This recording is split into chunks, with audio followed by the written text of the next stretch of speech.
फिर से ये चर्चा का विषय बन गया है। वहीं कांग्रेस का कहना है कि 2024 में यदि हमारी सरकार बनी तो पूरे देश में एलपीजी सिलेंडर 500 रुपए का देंगे। हालांकि राजस्थान में कांग्रेस की सरकार ने देना शुरू भी कर दिया है 500 में LPG cylinder.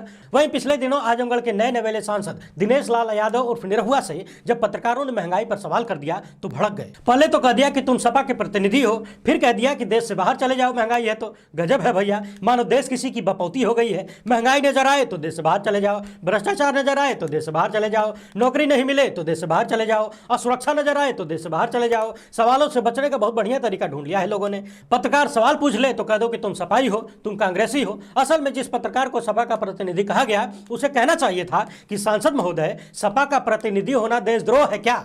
Samajwadi party UP की प्रमुख विपक्षी दल है। चलिए विपक्षी दल को ही जवाब दे दीजिए, महंगाई पर क्या कर रहे हैं। यूपी विधानसभा चुनाव में हमने गांव गांव जाकर महिलाओं से बातचीत की थी। उस वक्त में भी बहुत सारे गरीब परिवारों का सिलेंडर रखकर धूल फांक रहा था और तब से अब तक लगभग 150-200 रुपए दाम बढ़ा दिया गया है। उज्ज्वला योजना निर्जला बनकर बैठी हुई है। पिछले 8-9 सालों में देश की सेंट्रल यूनिवर्सिटीज में, खासकर जेएनयू, डीयू, जामिया मिलिया जैसी यूनिवर्सिटीज को किस तरह से बदनाम करने, उन्हें बर्बाद करने की व्यवस्था चल रही है। और सिर्फ दिल्ली में ही नहीं, इलाहाबाद यूनिवर्सिटी को याद कर लीजिए, बनारस हिंदू यूनिवर्सिटी को याद कर लीजिए। फीस बढ़ाकर किस तरह से गरीब छात्रों को शिक्षा से दूर करने की साजिश नजर आती है, यह सब कुछ आपके सामने है। जेएनयू के बारे में आप जानते ही हैं कि देश की किसी भी घटना पर जो हमारे देश के लिए महत्वपूर्ण होती है, जेएनयू के छात्र उस पर आवाज उठाते हैं, सत्ता से सवाल करते हैं, विरोध करते हैं। अब यहां नए नियम बना गए हैं। इसके अनुसार अब विरोध प्रदर्शन या धरना करने वाले विद्यार्थी को 20,000 रुपए का जुर्माना देना होगा और किसी भी तरीके की हिंसा होने पर 30,000 रुपए का जुर्माना देना होगा। एडमिशन भी रद्द किया जा सकता है। बताया जा रहा है कि यह नियमावली विरोध प्रदर्शनों को रोकने के लिए बनाई गई है।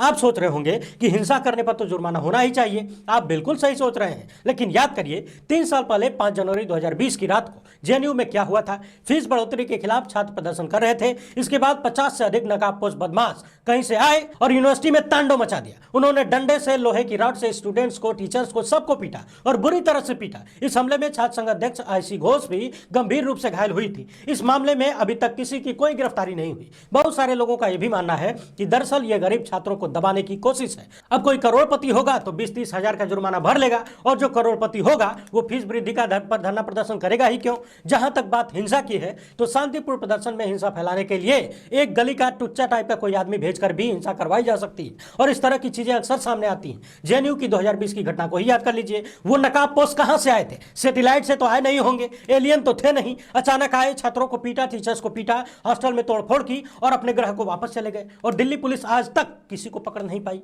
क्या ये सारी बातें संदेहास्पद नहीं है? इस नियमावली में कहा गया है कि जेएनयू में हिंसा करने पर छात्र का एडमिशन भी रद्द किया जा सकता है, डिग्री वापस ली जा सकती है, कुछ समय के लिए रजिस्ट्रेशन रद्द किया जा सकता है, 4 सेमेस्टर तक रेस्ट्रिकेट किया जा सकता है, जेएनयू के किसी भी हिस्से में आवाजाही पर बैन किया जा सकता है, हॉस्टल से 1 या 2 सेमेस्टर के लिए निकाला भी जा सकता है, 30,000 तक का जुर्माना लगाया जा सकता है। अब इन नियमों को ध्यान में रखते हुए किसान के इस बैल को याद करिए। यदि कोई इस बैल के कान में जाकर जेएनयू की नियमावली बता दे तो यह कहेगा कि तुमसे बढ़िया तो हम हैं, कम से कम हमारे ऊपर कोई आर्थिक जुर्माना तो नहीं लगेगा, ना ही हम रेस्ट्रिकेट हो सकते हैं और ना हमारी डिग्री वापस ली जा सकती है। लेकिन कुछ भी हो, विश्व गुरु तो हम बन के रहेंगे और उसके पहले हिंदू राष्ट्र बनना है, अखंड भारत भी तो बनाना है भाई। बड़ी कंफ्यूजन है, पहले कौन सा बनेगा? इनसे मिलिए भगवाधारी जगत गुरु परमहंस आचार्य। ये आदमी आए दिन सरेआम भारतीय संविधान का कचरा कर रहा है, संविधान को खुलेआम गालियां दे रहा है। लेकिन हमारे देश में न तो कोई पुलिस है, न बुलडोजरवा है जो भन्न भन्न करते हुए इनके पास पहुंच जाए। ऐसे ऐसे लोग किस तरह से देश को जलाने की, आग लगाने की बात कर रहे हैं, इन्हें रोकने वाला, इन्हें टोकने वाला कोई नहीं बचा है। यह आदमी इंटरव्यू में कह रहा है कि भारत में मुसलमानों के लिए कोई जगह नहीं है। सरेआम यह आदमी मुसलमानों की लिंचिंग को सही ठहरा रहा है और उसे वध बता रहा है। इतना ही नहीं, हिंदू राष्ट्र के पहले प्रधानमंत्री के रूप में खुद का नाम भी आगे कर रहा है और बता रहा है कि हम ही बनेंगे पहले प्रधानमंत्री। इतना ही नहीं, इनका कहना यह भी है कि मोहन भागवत थोड़ा सा गलत बोल रहे हैं। वो बोल रहे हैं कि पहले अखंड भारत बनाएंगे, लेकिन पहले हम हिंदू राष्ट्र बनाना चाहिए, नहीं तो पाकिस्तान और बांग्लादेश के सारे आतंकी आ जाएंगे भारत में। इससे भी आगे जाते हुए यह आदमी सरेआम भारत के मुसलमानों को जिहादी बता रहा है। ये महाशय बता रहे हैं कि एक बार इन्होंने मोदी जी से कहा कि आप सब कुछ करिए, बस एक दिन शुक्रवार को 1 घंटे के लिए हमको प्रधानमंत्री बना दीजिए, जिहाद मैं खत्म कर दूंगा। आगे इनकी प्रधानमंत्री से क्या बातचीत हुई आप भी सुन लीजिए। हिंदू राष्ट्र के पहले प्रधानमंत्री भगवाधारी जगत गुरु परमहंस आचार्य बनेंगे। मोदी जी से एक बार कहा, हमने कहा आप सब कुछ करिए, शुक्रवार के दिन 1 घंटे के लिए हमें प्राइम मिनिस्टर बना दीजिए, जिहाद मैं खत्म कर दूंगा। तो बोले शुक्रवार को क्यों भैया? भैया और दिन क्यों नहीं, हमने कहा शुक्रवार के दिन आसानी से जितने जिहादी भारत के हैं वो आसानी से उनकी जगह हमको फिक्स है कहाँ मिलेंगे।